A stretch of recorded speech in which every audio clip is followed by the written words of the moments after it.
Hey gang, Massad Ayoob here with the Wilson Combat Channel. As always, we encourage you to subscribe and we invite you to press the notification bell. That will alert you as soon as any new content becomes available. When we finish the video, I'm going to ask you to make any comments that you'd like. We encourage your comments. In fact, your comments are often what determines the next video that we do and the next topic that we address. Let me give you a case in point. A while back, we did one on what's called generically the brief statement, as it applies to what to say to the police after you've been involved in a critical incident such as a shooting. Now, there's kind of a bell curve there, and I go on the middle of the bell curve. On one side, you might find someone who says, you've done the right thing, you've got nothing to hide, be open and answer every question. I would not give that advice, and I don't know of any experienced attorney who would. On the other end of the bell curve is never talk to the police. You'll be in a state of stress, you won't know whether to crap or go blind. As soon as you start talking, logorrhea will kick in, the diarrhea of the mouth, and you'll babble and say something that incriminates you. Never talk to the police. I take a middle ground on that, and the middle ground is known generically as the brief statement.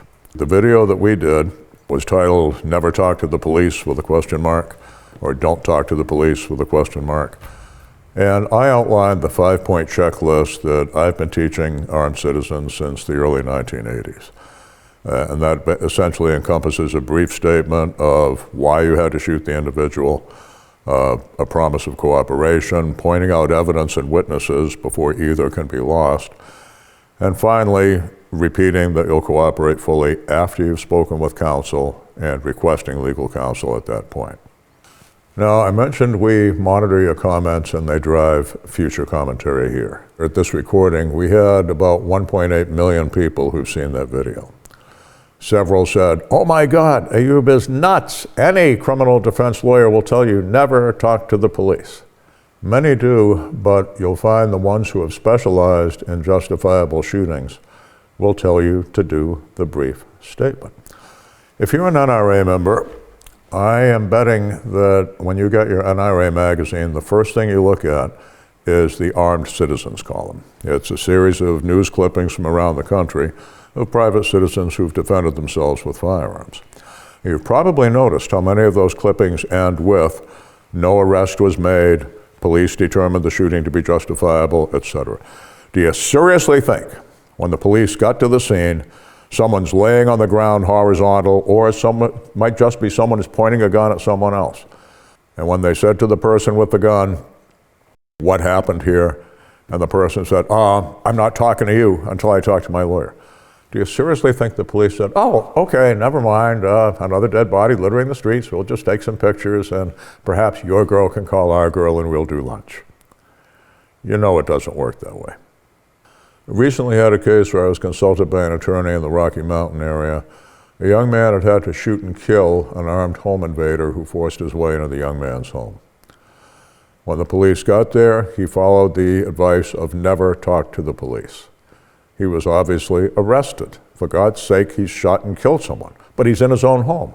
Yeah, drug deals go bad in someone's own home and somebody gets shot. There's any number of situations that could have made that a criminal homicide. Of course the police arrested him.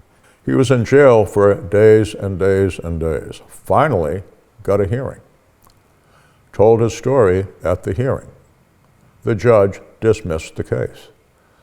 And the thing that struck me was in the courthouse hall after the dismissal, the arresting officer, the lead investigator who'd made the arrest, came up to that young man and said, you know, if you had just told me that night, I never would have arrested you. They'll tell you no attorney endorses the brief statement. That's a falsehood. I'm not saying it's a lie. A lie would be a deliberate deception. It simply comes from not dealing with enough attorneys who do this type of case. Let me give you some examples of those who do endorse the brief statement. The explanation of why you had to shoot this man, pointing out the evidence, pointing out the witnesses before they leave and depart forever, etc. There is a YouTube channel that I watch called Armed Attorneys. It's two Texas attorneys who have both had considerable experience as both prosecutors and criminal defense lawyers, and have both done a number of shooting cases. Their names are Richard Harris and Emily Taylor. I've not had the privilege yet of meeting Ms. Taylor. I have met Mr. Harris briefly. He seems just as nice as he does on the show. But more important, both of them endorse a brief statement. Here is what the man was doing that forced us to shoot him. Here is the evidence. Here are the witnesses, etc. They'll tell you no experienced attorney recommends the brief statement. Andrew Branca, lawofselfdefense.com, is probably the leading legal scholar on deadly force in America today. If you haven't read his book, Law of Self-Defense, you should. And I would also recommend you follow his YouTube channel, also titled Law of Self-Defense. He endorses the brief statement. How about Don West? If that name rings a bell, he was co-counsel for the defense in the famous case of Florida versus George Zimmerman. Don is also the lead attorney at CCW Safe. He endorses the brief statement of why the man had to be shot, why the man had to be taken at gunpoint, etc., pointing out evidence, pointing out witnesses, etc. Marty Hayes, JD. Marty is the founder of Armed Citizens Legal Defense Network, where I also happen to serve on the advisory board. He has done a great many self-defense cases, and he recommends the same 5-point checklist that I teach, as does his organization. How about USCCA, the United States Concealed Carry Association? Tom Grease, former prosecutor, now criminal defense lawyer, and their lead legal advisor, endorses the brief statement. In fact, the last time I saw a USCCA membership card, that brief statement was written on the back of the card. Let's look now at those who recommend against the brief statement. One such is Mark Victor. Mark Victor has a prepaid legal service, Attorneys for Freedom. Might be Lawyers for Freedom, I'd have to check. And he has a YouTube channel as well. Now, on another self-defense related program, he challenged the 5-point checklist. His mantra is never talk to the police, period, end. And he and I wound up doing a rather cordial, actually, point-counterpoint that lasted about an hour. And you can find that on Mark Victor's channel as well. Now, what Mark said in the other video, John Corria's active self-protection program, and on his, was Ayoob's advice is good if it was a good shooting. But what if it wasn't? My answer then and now is, if you don't know what constitutes a good shooting, why the hell are you walking around in public in American society carrying a loaded gun that you obviously don't know when to use? I totally agree. My advice is for the legitimate, justified use of deadly force and will not work for a criminal use of force. Duh, I don't advise criminals. I advise law-abiding armed citizens. And I do not give legal advice, by the way, I give practical advice. Based on 40-some years as an expert witness in this type of case, and a couple of years as co-vice chair of the Forensic Evidence Committee of NACDL, the National Association of Criminal Defense Lawyers.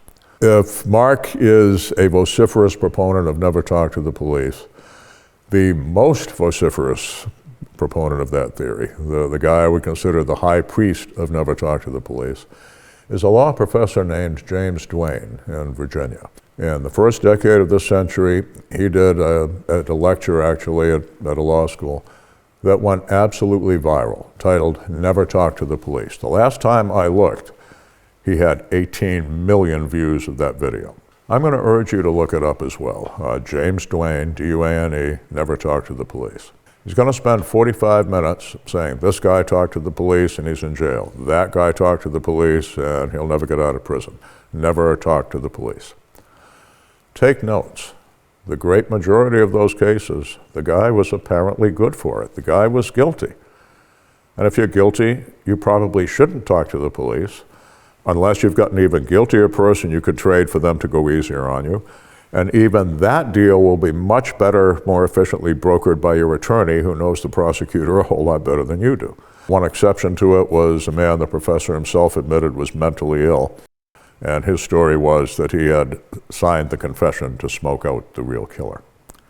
That was followed, if you watch the whole thing, by a probably 20 or so minute lecture by a very experienced detective in Virginia. And the detective said, this guy talked to me and I arrested him, that guy talked to me and I got him convicted, never talked to the police. Watch it all the way through to the question and answer session with the law students there. And you'll hear one young law student ask the detective, didn't anybody ever talk to you and what they said made you decide not to arrest them? The detective says, yeah, of course. But that got lost in the whole sea of never talk to the police. As you put Professor Duane's work in perspective, bear in mind a whole lot of the people you talk to about this, when you dig into it and you ask them details about what they got from the lecture, will tell you, well, I never actually saw the whole lecture, but I know there's a law professor who says never talk to the police and that's enough. No, it's not enough. Familiarize yourself with the man's work and, forgive me for saying this, know what the hell you're talking about. I'm going to recommend you get a book by Professor James Duane. He wrote it in the year 2016, some years after the famous lecture. The title is, You Have the Right to Remain Innocent. And he's going to make some interesting points in that book. He's going to tell you the police do have a right to ask you two questions that you must answer. Who are you and what are you doing here? Now, the people who tell you once you start talking to the police, the faucet will turn on and you will babble mindlessly and say incriminating things. Well, you've just given your name. You've just explained what you're doing here. What are you doing here at a shooting scene? Why, you're the shooter. And darn, you've opened your mouth and the torrent of babble is now going to send you to prison, to which I say BS. And finally, on page 122 of Professor Duane's book, he's going to tell you that if you've been in what we in the business call a critical incident, there's a potential for someone having been killed or seriously injured.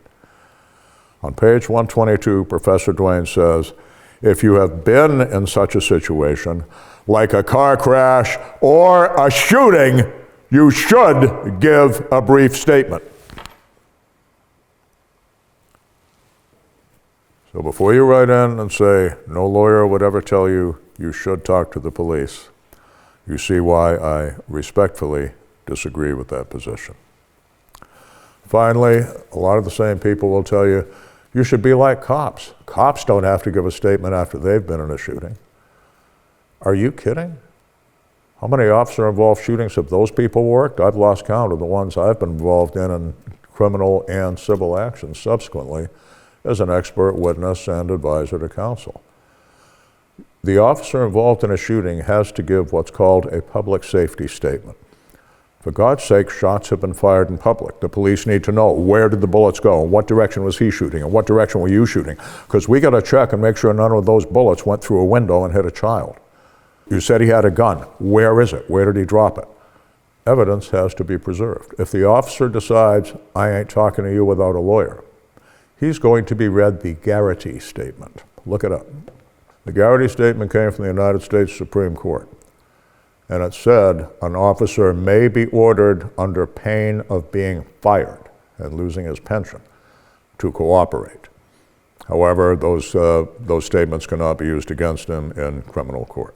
In California, it would be a lie-barger statement based on California state law. So yes, police do have to give a statement. Do the homework before you come to a decision of something as important as words that might change the course of your life. Don't just parrot, gee, I heard that lawyers say I should talk to the police. Do your research. The shooting will probably last for seconds. The aftermath will last literally for the rest of your life. Make an informed decision. You make your decision, I've made mine.